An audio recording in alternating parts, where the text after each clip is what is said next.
نحمده ونصلي على رسوله الكريم أما بعد. أعوذ بالله من الشيطان الرجيم. بسم الله الرحمن الرحيم. وابتغ فيما آتاك الله الدار الآخرة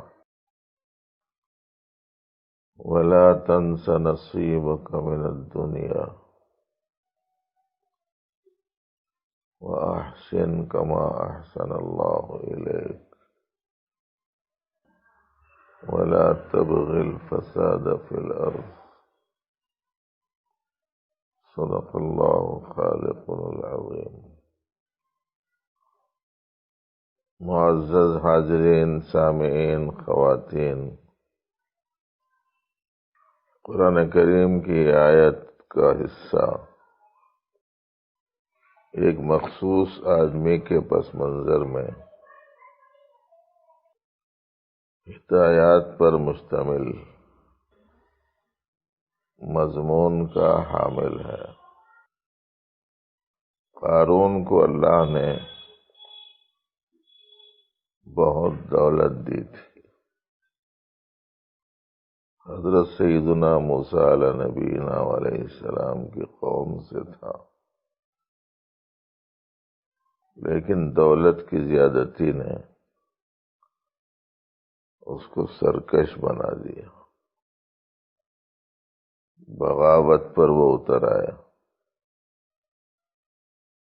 بہت دولت دی تھی اس کو، اترانے میں گھمنڈ میں لگ گیا، دوسروں کے مقابلے میں فخر کرنے لگا۔ دولت میں وہ بد اخلاقی میں گرفتار ہو گیا، تو اس سے ایک بات تو یہ کہی گئی کہ فخر و غرور مت کرو، دوسروں پر مت اتراؤ، اللہ کو یہ پسند نہیں۔ اس کے بعد فرمایا، جو کچھ تجھے دیا گیا ہے، اللہ نے تجھے جو کچھ دیا ہے، اس کے ذریعے سے تو اپنی آخرت بنا۔ ذرا اس جملے کو اچھا ذہن میں رکھنا۔ وَابْتَغِ فِيمَا آتَاكَ اللَّهُ الدَّارَ الْآخِرَةَ، تجھے دی ہوئی چیزوں میں سے تو اس کو اپنی آخرت کے بنانے کے لیے کام میں لا۔ وَلَا تَنْسَ نَصِيبَكَ مِنَ الدُّنْيَا، اور جو تمہاری ضرورت ہے دنیا کی لین کی، جسمانی لین کی، اس کو بھی نظر انداز مت کرو کہ دیا ہے تو پھر بھی بھوکے رہ رہے ہیں، دیا ہے تو پھر بھی ننگے رہ رہے ہیں۔ تمہاری جو ضرورت ہے وہ بھی پوری کرو، لیکن کیا کرو؟ احسن کما احسن اللہ الیک، جیسا تم پر اللہ تعالی نے احسان کیا ویسے ہی تم بھی اچھا سلوک کرو، اور زمین میں بگاڑ مت پھیلاؤ۔ تو یہ باتیں کہی جانے کے اعتبار سے تو ایک مخصوص شخص کے حال کے تذکرے کے طور پر قرآن میں ہے، لیکن جو باتیں اس میں فرمائی گئی ہیں کہ اتراؤ نہیں، اللہ کی دی ہوئی چیزوں کا استعمال اپنی آخرت کے بنانے کے لیے کرو، دنیاوی ضرورتیں بھی پوری کرو، اور جیسا اللہ نے تمہارے ساتھ میں اچھا سلوک کیا ہے تم بھی اچھا سلوک کرو۔ اور بگاڑ مت پھیلاؤ زمین۔ یہ ساری باتیں تعلیمات اسلامی کے اعتبار سے عام ہیں،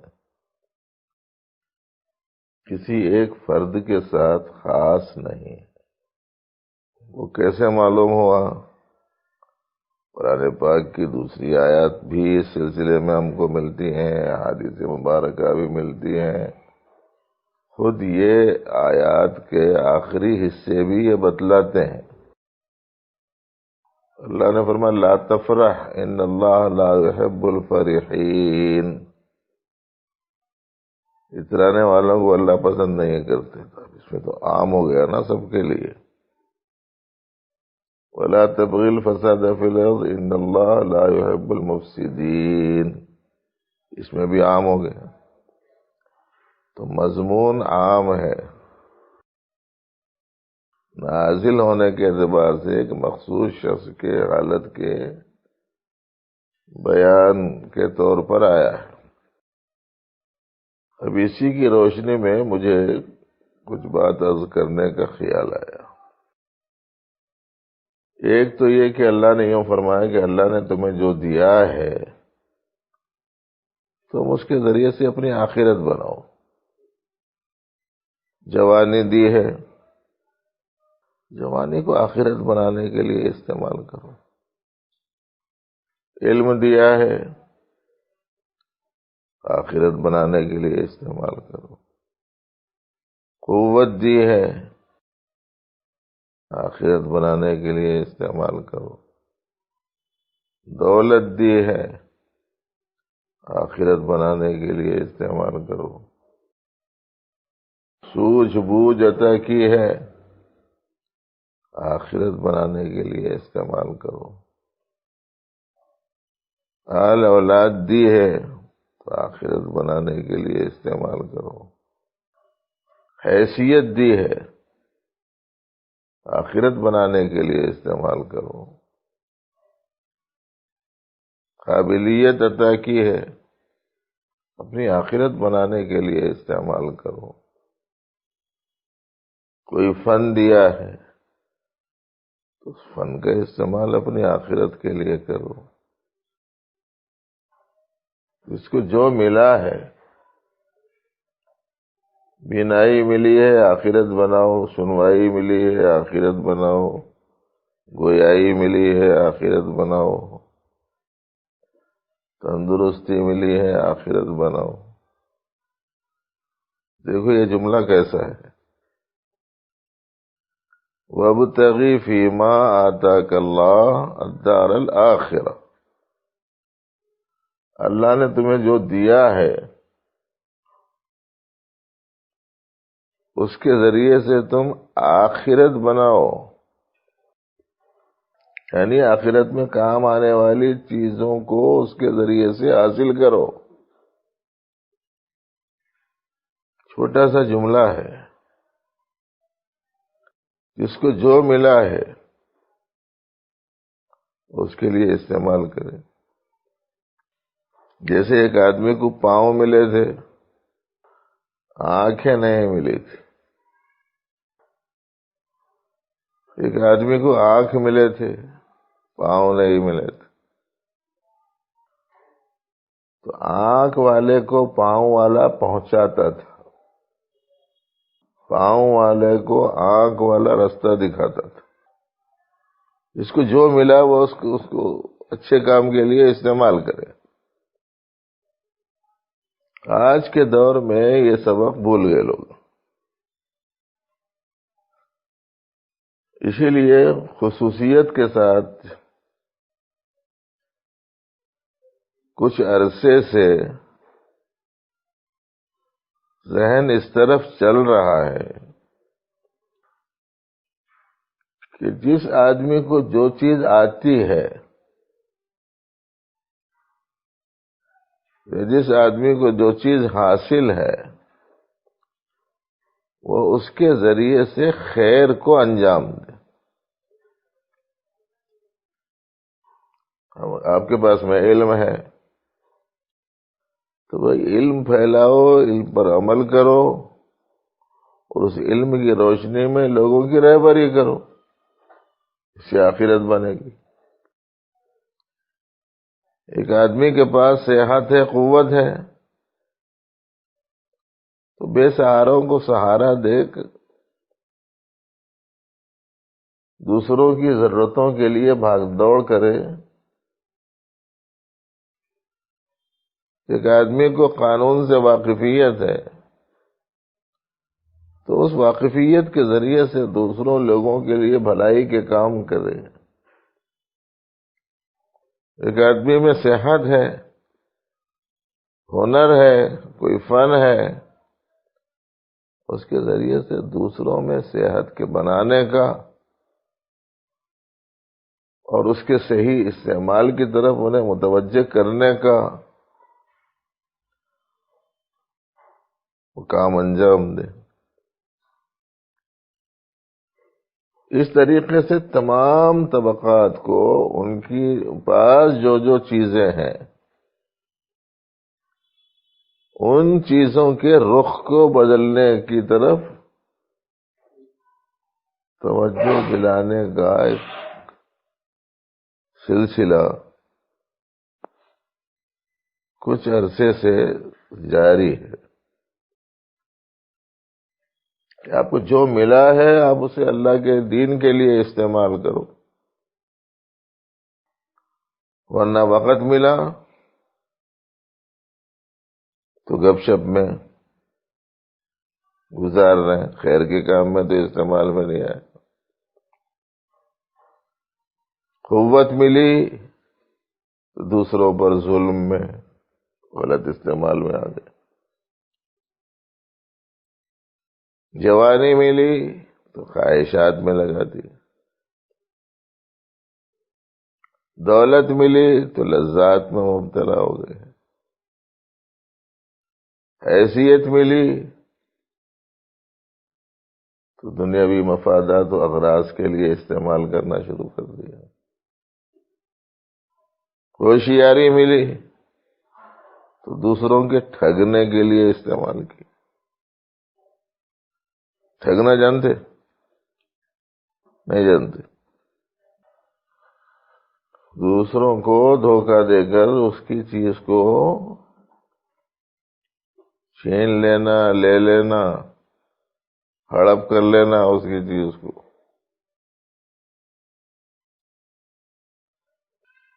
تمہارے پاس 10,000 روپے ہیں، انہیں بولتا میں فلاں فلاں دھندا کر رہا ہوں، اس میں تم ملا لیے تو 1 مہینے میں 20,000 ہوتے۔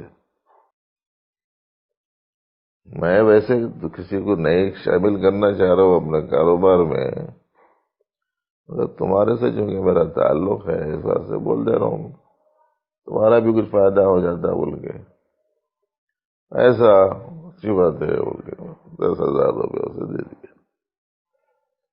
میرا کاروبار فلانی جگہ ہے، یہ ہے وہ ہے، وہاں چلے گیا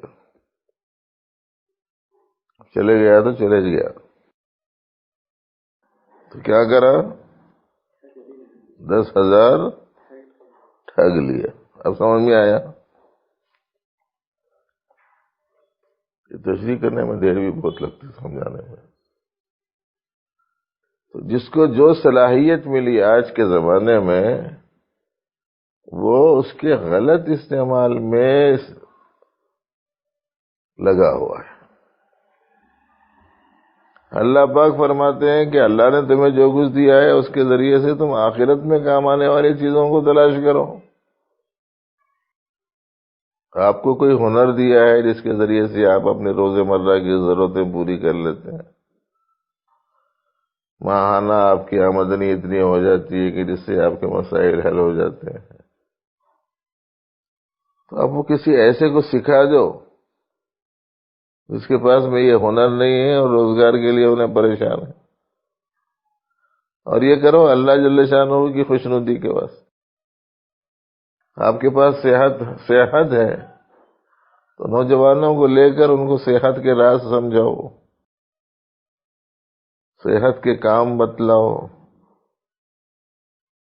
ان کے اوقات کی حفاظت بھی ہو جائے، وہ خود صحت مند بھی ہو جائیں، پھر وہ کمزوروں کی مدد کر سکیں. ہر چیز کو ذریعہ بنا دو نیکی کا، اور ہر چیز کو ذریعہ بنا دو دوسروں کو نیکی اور خیر کی طرف متوجہ کرنے کا. جو بھی صلاحیت آپ کے پاس ہے آپ اس کو ایسا استعمال کرو کہ جس سے اپنا تو نفع ہو ہی، دوسروں کا بھی نفع ہو. جیسے کسی کے پاس دولت ہے تو اللہ کو راضی کرنے کے لیے کسی غریب کی مدد کر دے، اللہ کو راضی کرنے کے لیے غریب کو کھانا کھلا دے، اللہ کو راضی کرنے کے واسطے کسی بچے کی تعلیم کی ذمہ داری لے لے، اللہ کو راضی کرنے کے لیے کسی مریض کا علاج کرا دے، تو اسے کیا ملا ہوا ہے؟ دولت. اس کو ذریعہ بنا سکتا ہے وہ اپنی آخرت کے بنانے کا.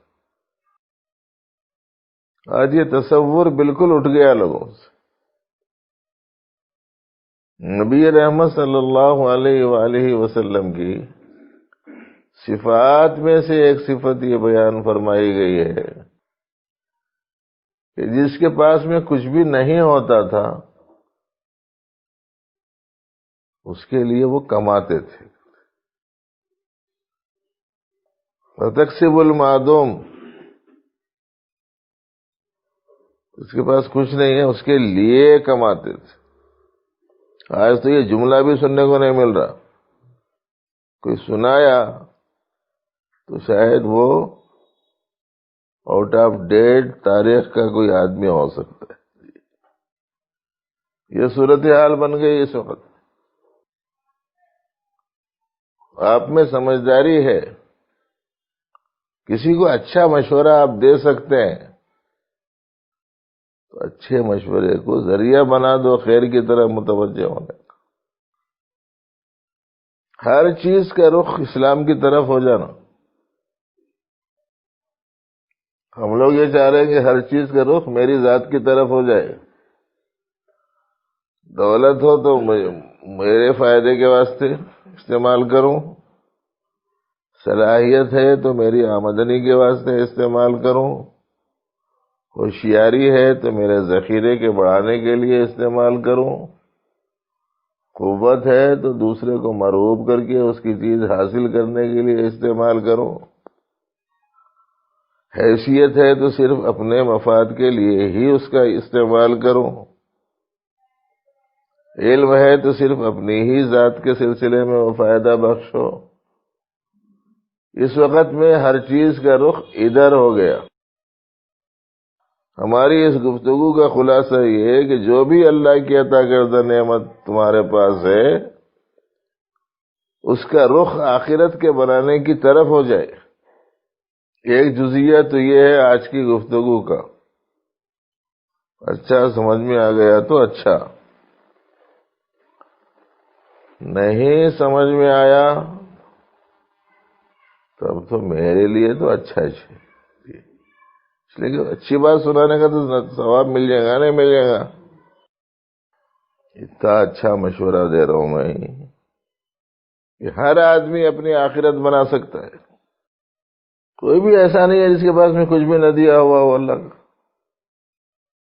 دوسرے یہ ہے کہ ہر آدمی کی دلچسپی الگ الگ ہوتی ہے. مرغی کو بلانا ہے دانے ڈالو ہے نا، کئی کو بولے تو اس کی دلچسپی دانوں سے ہے. بکری کو بلانا ہے تو گھاس ڈالو، کئی کو بولے تو اس کی دلچسپی گھاس سے ہے. مچھلی کو بلانا ہے تو کیچوا ڈالنا، کئی کو بولے تو اس کی دلچسپی کیچوے سے ہے. شیر کو بلانا ہے تو بکری باندھنا. شکار کرنے والے جنگلوں میں جو جاتے نا، کہاں ہے کدھر ہے پورے جنگل میں کہاں ڈھونڈنا، ایک اچھی مناسب جگہ دیکھ کے اونچی مچان بنا کے یا اوپر درخت پہ بیٹھ کے اس کے قریب میں مناسب جگہ پہ بکری باندھ دیتے، شکار تلاش کر لیتے آتا، اور ان لوگوں بھی ایک صلاحیت رہتی کہاں میرے کام کی چیز مجھے مل سکتی ہے بول کے، وہ بند کے وہاں بیٹھ جاتے وہ لوگ، بکری کے واسطے آیا تو شکار کرتے اس کا۔ تو جس کی جس چیز سے دلچسپی ہے اس کے ذریعے سے اس کو آخرت کی طرف متوجہ کرنا۔ کسی کو پیسہ خرچ کرنے سے دلچسپی ہوتی ہے، اس کے مدد بناؤ بتاؤ، اور اس کو دلچسپی رہتی ہے پیسے کو جمانے سے، تو اس کو بولنا پیسوں کے جمانے کا سب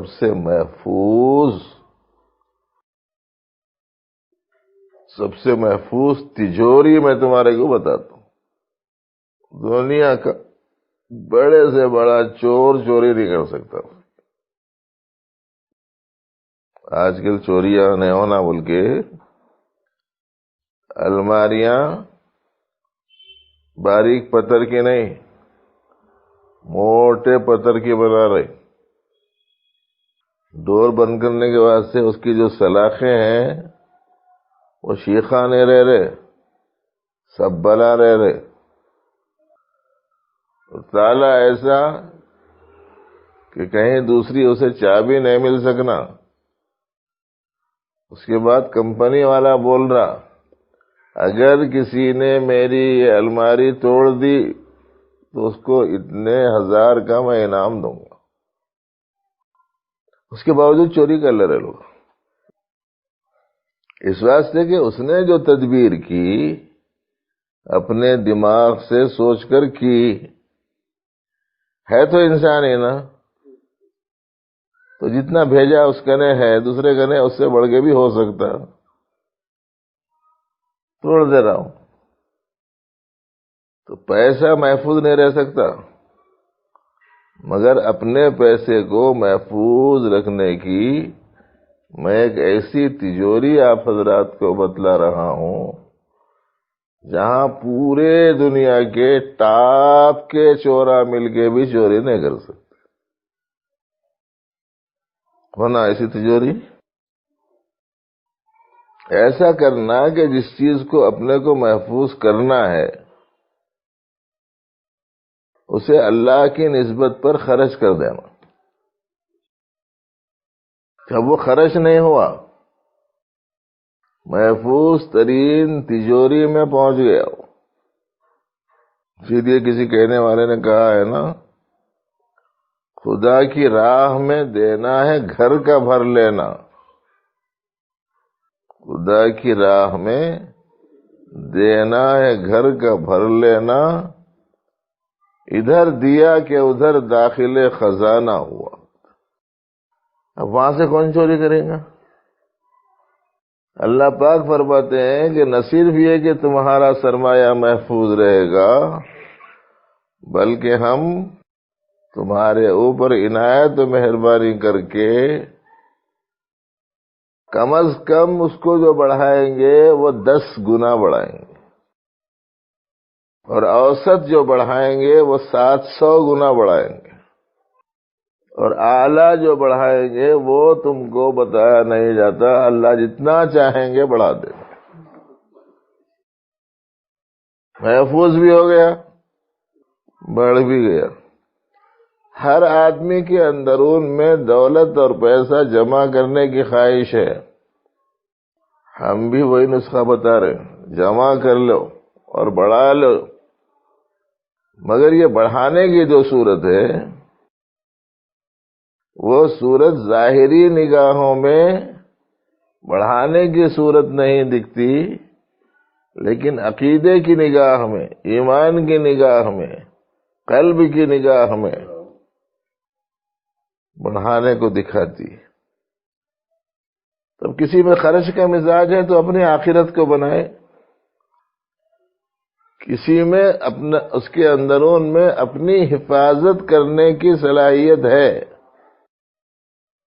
جسے حفاظت خود اختیاری کہتے ہیں، تو ویسے ایک 10 کو اور حفاظت خود اختیاری کرنے کے لائق بنا دے تاکہ اس کی جان محفوظ رہے، اس کا مال محفوظ رہے، اور دوسرے کو یہ فائدہ پہنچانا اللہ کو راضی کرنے کے مقصد سے ہو، تب اس کی یہ صحت، یہ ہنر اور یہ کھیل جسے آج کل لوگ کرتے ہیں، کراٹے سیکھ لیے، ہم اس کو اپنی حفاظت تو کر لے سکتے ہیں نا، 10 کو 20 کو سکھا دے۔ اس کا استعمال غلط کر رہے، ہر چیز جس کو جو چیز مل رہی ہے اس کا وہ استعمال غلط کر رہا۔ تو جس کو جس چیز کی دلچسپی ہے اسی سے اس کو متوجہ کرو۔ جیسے ابھی میں نے کچھ مثالیں دیا آپ حضرات، کھیل والے کو کھیل کے راستے سے، مال والے کو مال کے راستے سے، تجارت والے کو تجارت کے راستے سے، علم والے کو علم کے راستے سے، قانون والے کو قانون کے راستے سے متوجہ کرو اسلام کی طرف، حق کی طرف، نیکی کی طرف۔ جو چیز اللہ نے اسے دی ہے اس کو استعمال کرو اپنی آخرت میں کام آنے والی چیزوں کے کمانے میں۔ اور آدمی جو متوجہ ہوتا ہے ہر عنوان سے متوجہ نہیں ہوتا۔ کچھ بچے، کچھ نوجوان بچے کھیل سے دلچسپی رکھتے، تو ان کو بولو کہ بھائی فلاں جگہ جمع ہو جاؤ، پہلے اپن نماز پڑھ لیں گے، اس کے بعد میں کھیل لیں گے۔ پھر اس کے بعد میں جب کھیل ختم ہو جائے تو بول رہے کہ بھائی 10 منٹ 15 منٹ کا ٹائم رہ گیا ہے، وضو کر لے کے تسبیح پڑھ لو، نماز کا ٹائم ہو جاتا، نماز پڑھ لے کے چلے جائیں گے۔ کچھ لوگوں کو کھانے سے، دعوتوں سے دلچسپی رہتی ہے، دعوت کے بلاؤ، کھانے سے پہلے تھوڑی سی دین کی بات سنا دو، کھانا کھانے کے بعد میں تھوڑی سی دین کی بات سنا دو، اور ایسے ہی ملتے جلتے رہو، بھائی آج میرے پاس ہو گئی، کل تمہارے پاس، پرسوں تمہارے پاس۔ دعوتاں تو چلتے رہتے ہیں مگر جس مقصد کے لیے کرنا چاہیے وہ نہیں کر رہے۔ اسی کے نتیجے میں یہ نوجوان جتنا طبقہ ہے کھیلوں سے دلچسپی رکھنے والا، مسجدوں کو نہیں آ رہا۔ مالدار جو طبقہ ہے وہ اللہ کی طرح متوجہ نہیں ہو رہا۔ ہنر والے جو لوگ ہیں وہ دینیات کی طرف آتے ہی نہیں ہیں۔ یہاں مولویوں کی بھی اچھی خاصی تعداد موجود ہے، کہیں بھی ہم لوگ جلسہ کر رہے ہیں، مسجد کو آنے والے جا رہے ہیں، نہیں آنے والا کوئی نہیں آ رہا۔ اعلانات کر رہے ہیں تو کہاں کر رہے ہیں؟ مسجدوں میں کر رہے ہیں۔ مسجدوں میں کر رہے ہیں تو جو مسجد کو آئیں گا انہیں سنیں گا، نتیجے میں ان میں سے کچھ آگے تو آگے، باقی کے جو طبقہ نہیں آ رہا وہ نہیں ہی آ رہا۔ اگر 5% مسلمان نمازی تھے تو 10% ہو رہے نہیں، اور ایسے ایسے مالدار لوگ بھی ہیں، کروڑ پتیاں ہیں وہ، مگر سال میں ایک مرتبہ عید کی نماز کو بھی نہیں آتے۔ ہم لوگ آنے والے کے پاس ہی جا کے آ جاؤ بھائی بول کے آ کے سمجھ رہے میں میرے ذمہ جو کام تھا کر لیا۔ اس لیے یہ چاہ رہے کہ بھائی ہر محلے میں کچھ ایسی مہم چلاؤ کہ ہر طبقے کا آدمی اپنے اس کام میں لگنے کے ساتھ ساتھ اسلام کی طرف متوجہ ہو، دین اس کی زندگی میں آئے، اور اسے اللہ نے جو ہنر دیا ہے اس کو وہ ذریعہ بنائے اللہ کی رضا کا، خوشنودی کا۔ ہر طبقے کو استعمال کرنا چاہیے۔ ایک صاحب تھے بیچارے، گھوم پھر کے گاؤں میں دوائیں دیتے تھے لوگوں کو، RMP ٹائپ کی، اپنی سائیکل پہ، اپنی سائیکل موٹر پہ دوائیں رکھ لیے، گاؤں میں گئے، اس کی طبیعت خراب ہے اسے دوا دے دی، اس کی طبیعت خراب ہے دوا دے دی، وہی ان کی کمائی کا ذریعہ بھی تھا۔ لیکن ایک بزرگ کی نظر پڑ گئی، دل دین کی طرف متوجہ ہو گیا، سیکھنے کا جذبہ پیدا ہوا تو جماعت میں بھی نکلے، قرآن پاک بھی سیکھا، پھر علماء کی صحبتوں میں بیٹھنا بھی شروع کیا. اب پڑھا لکھا تو آدمی تھا نہیں، لیکن اسے ایک سمجھ میں آیا کہ میں ایک کام کر سکتا ہوں. گاؤں گاؤں کو تو پھرتا ہی ہوں میں، ایک کام کر لوں. کیا؟ گاؤں میں جا کے بچے والوں کے سرپرستوں سے بولے تمہارے گھر یہ بچہ ہے نا جی، پڑھنے کے لائق ہے نا، انہیں اس کو دینی مدرسے میں شریک کرا دو. ارے ہمارے پاس میں کچھ خیش نہیں دی، ہم لوگ لے آ کے کہاں سے شریک کرنا. بولے کہ نہیں، میں لے آ کے بولتا مدرسے والوں کو بولتا ہوں، سمجھاتا ہوں، داخلہ دیتا ہوں میں. وہ ایک بندہ 30 40 بچوں کو مختلف مدرسوں میں شریک کر دیا. اب وہ بچے حافظ بن گئے، عالم بن گئے، امامہ بن گئے، خطیبہ بن گئے. کچھ بھی نہیں آتا تھا مگر اس نے ایک خیر کا کام کر لیا نا. کوئی کرنا چاہے تو اس کو جو آتا ہے اس سے وہ کر سکتا ہے. اس کے بجائے عجیب عجیب محنتوں میں لوگ لگے ہوئے، کوئی سوئی کے ناکے میں سوراخ ڈالنے کی کوشش میں ہے، کوئی ہزاروں ہیرے انگوٹی میں جڑنے کا کام کر رہا ہے. کئی کو بولے تو وہ بک میں نام آنا، اس کا کوسی کی ایک بک رہتی اس میں نام آنا، اس کا نہ ہیرا اس کے کام کا نہ اس کے پاس رہنے والا. زندگی پوری کھپا دیا اس کو. چاول کے دانے پہ کچھ بھی لکھ رہے، انڈے کے اوپر کچھ بھی لکھ رہے، ٹائم پورا اس میں پاس کر رہے. کوئی ایسے کام کرو جس سے آدمی کی آخرت بنے. اور کچھ لوگ تو کام بھی کچھ نہیں کرتے مگر ایک کام کرتے. ایک ملک والا بنایا گیا تھے باریک تار، سب سے باریک تار، تو دوسرے ملک والا اس سے مقابلہ کرنے کے واسطے اس کے وہ باریک تار میں کر دیا گیا تھے سوراخ. تو تیسرا ملک والا بولا ایسا کراؤ، ٹھیک ہے. وہ تار لا کے اس کے اوپر میڈ ان انڈیا بول کے بڑھا دیا گیا تھا. صلاحیت پوری اس میں ضرورت ہو رہی. تو دو باتیں آج آپ کو سنائی گئی ہے، ذہن میں رکھو. ابتغی فیما آتاک اللہ الدار الآخرہ، اللہ نے تمہیں جو کچھ بھی دیا ہے اس میں تم آخرت میں کام آنے والی چیزوں کو تلاش کرو. جو ملا ہے اس کو اللہ کی خوشنودی کے لیے استعمال کرو، اور جو ملا ہے اس کو ذریعہ بنا دو دوسرے لوگوں کے نیکی، اچھائی اور اسلام اور اللہ رسول کی طرف متوجہ کرنے کا.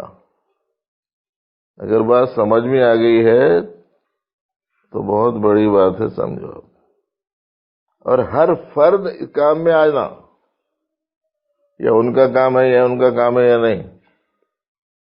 جیسے آج کل بعض لوگوں پر نہیں، یہ ہمارا کام نہیں ہے جی، یہ تبلیغیوں کا کام ہے. کوئی بولا نہیں یہ ہمارا کام نہیں ہے، وہ مدرسے والوں کا کام ہے.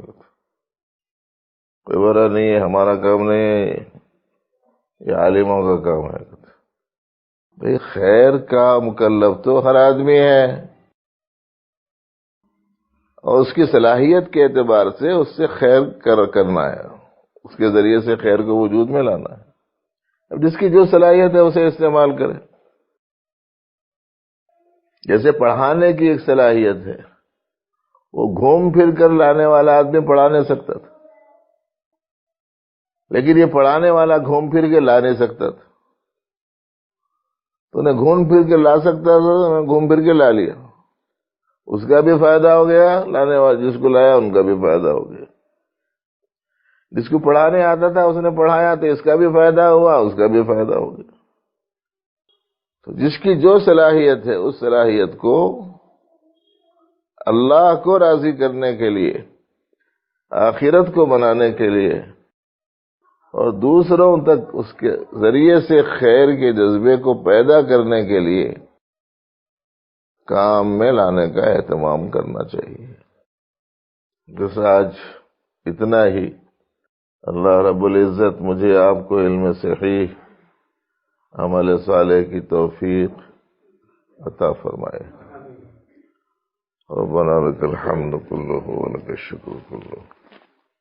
اللهم إنا نسألك علما نافعا ورزقا واسعا وشفاء من كل داء. وصل وسلم وبارك على سيد المرسلين. الحمد لله رب العالمين.